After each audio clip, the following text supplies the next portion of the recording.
Thank you for hearing me today. As you know, this is somewhat personal to me. My father that passed away back in 2013, a couple years before his passing, was up here fighting with the commission to get the fluoride out of the water.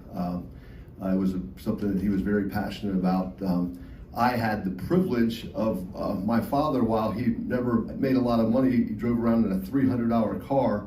When I was at the age of 11, he spent $900 for a reverse osmosis system for our house, because that was more important to him than the car that he drove. That he didn't want to damage mostly us kids, but the whole family, with the fluoride, when he found out that the only way to get fluoride out of the water would be with reverse osmosis.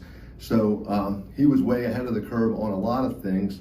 And I have, except for one time when I was in like 3rd or 4th grade, there was a fluoride supplement that came out, and they made us take it, and my father found out about it and lost his mind. That's the only time that these teeth have ever seen fluoride. They don't look like they got too many cavities. 40 years I haven't had a cavity. So my dad was smart enough to get us ahead of the curve.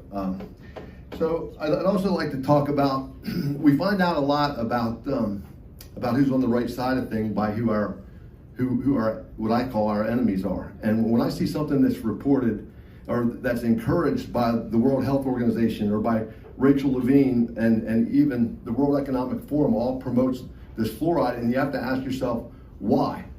I was lucky enough to attend an event over in Mexico this past summer, and it was the first time that I had ever heard, I heard this gentleman say it today, it was the first time I ever heard that fluoride actually calcifies the pineal gland. It's the only element that calcifies your pineal gland. So I've been lucky that my pineal gland hasn't been calcified. Maybe it's why I have eternal energy. I get up at 4 o'clock in the morning and go till 10 o'clock at night.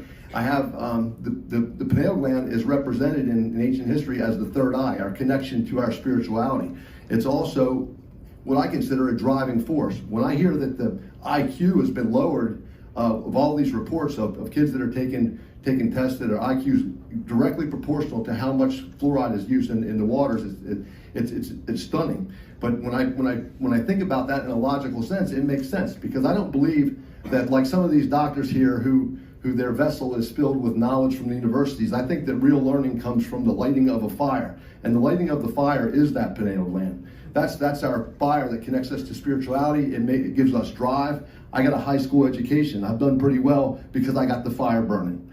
And this is intentional. If you don't think this is intentional to dumb us down, to keep control of the people in this country, then I don't think that you're paying attention.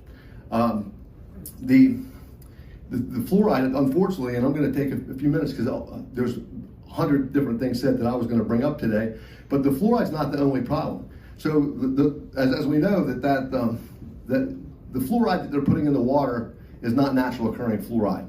It's man-made substance. It's toxic to us. When they found out how well that worked to poison us and dumb us down back in the 40s and 50s, in 1977 they decided that we were going to put folic acid in the bread. Folic acid is in almost all the bread. 99.9% of the bread in this country has folic acid in it. It's, again, another man-made substance. It's poisoning us. And you know, I don't think thank God we're not putting the folic acid in the water, or we'd be getting that out. But I might be back here asking everyone to be putting poison labels on all bread in Collier County that has folic acid in it, because it's just another sham from the same people that are trying to bring us down.